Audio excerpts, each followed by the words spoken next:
Hi everyone, this is Revathi M, Assistant Professor, Department of Computer Science, Artificial Intelligence and Data Science, Dr. S.N.S. Rajlakshmi College of Arts and Science. So today we are going to discuss about type of operating system structures. So the operating system can be implemented with the help of various structures. The structure of the OS depends mainly on how the various standard components of the operating system are interconnected and melded into the kernel. So a design known as an operating system enables user application program to communicate with the machine's hardware. Given its complex design and need to be easy to use and modify, the operating system should be constructed with the utmost care. A straightforward way to this is to supernaturally develop the operating system. These parts must each have unique inputs, outputs, and functionalities. Operating systems are implemented using many types of structures. There are simple monolithic structure, microkernel structure, hybrid kernel structure, exokernel structure, layered structure, modular structure, and virtual machines. Next we see the simple structure. It is the most straightforward operating system structure, but it lacks definition and is only appropriate for usage with tiny and restricted system. The interface and degrees of functionality in this structure are clearly defined. Programs are able to access I/O routines, which may result in unauthorized access to I/O procedures. This organizational structure is used by the MS-DOS operating system. There are four layers that make up the MS-DOS operating system, and each has its own set of features. This layer includes ROM BIOS device drivers, MS-DOS device drivers, application program, and system program. So here MS-DOS operating system benefits from layering because each level can be defined independently and when necessary can interact with one another. If system is built in layer, it will be simpler to design, manage and update. Because of this, simple structure can be used to build constrained systems that are less complex. When a user program fails, the operating system has whole classes.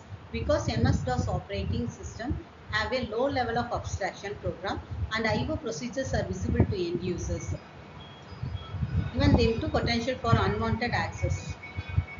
The next one is a monolithic operating system, controls all aspects of the operating system operations, including file management, memory management, device management, and operational operations. The core of an operation system for computer is called the kernel. All other system components are provided with the fundamental services by the kernel. The operating system and the hardware uses it as the main interface. When an operating system is built in a single piece of hardware such as a keyboard or mouse, the kernel can directly access all of its resources. Next one is a layered structure. So the operating system is separated into layers or levels in this kinds of arrangement. Layers 0, that is a lowest layer, so contains the hardware and hardware. So the layer 1, the highest layer, contains the user interface, that is a layer N. The layers are organized hierarchically with the top level layers making use of the capabilities of the lower level ones. So here the advantages of layer structure: work duties are separated since each layer has its own functionality and there is some amount of abstraction. Debugging is simpler because the lower layers are examined first followed by the top layer. So here the disadvantages of the layer structures: its performance is compromised in layer structure due to layering. So construction of the layer requires careful design because of upper layer only make use of lower level capabilities.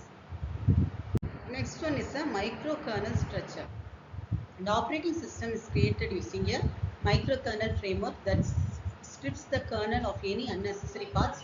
System and users application are used to implement these optional kernel components. So microkernel is a name given to the system that have been developed. So the advantages of microkernel structure: it enables portability of this operating system across platforms. Due to the isolation of each microkernel, it is reliable and secure. So the reduced size of microkernel allows for a successful testing. So the remaining operating system remains unaffected and keep running properly even if the components or microkernel fails. Disadvantages of microcontroller kernel structures: The performance of the system is decreased by the increased inter-module communication. The construction of the system is complicated. So here we come to the end of this section. I hope you enjoy this section. Thank you.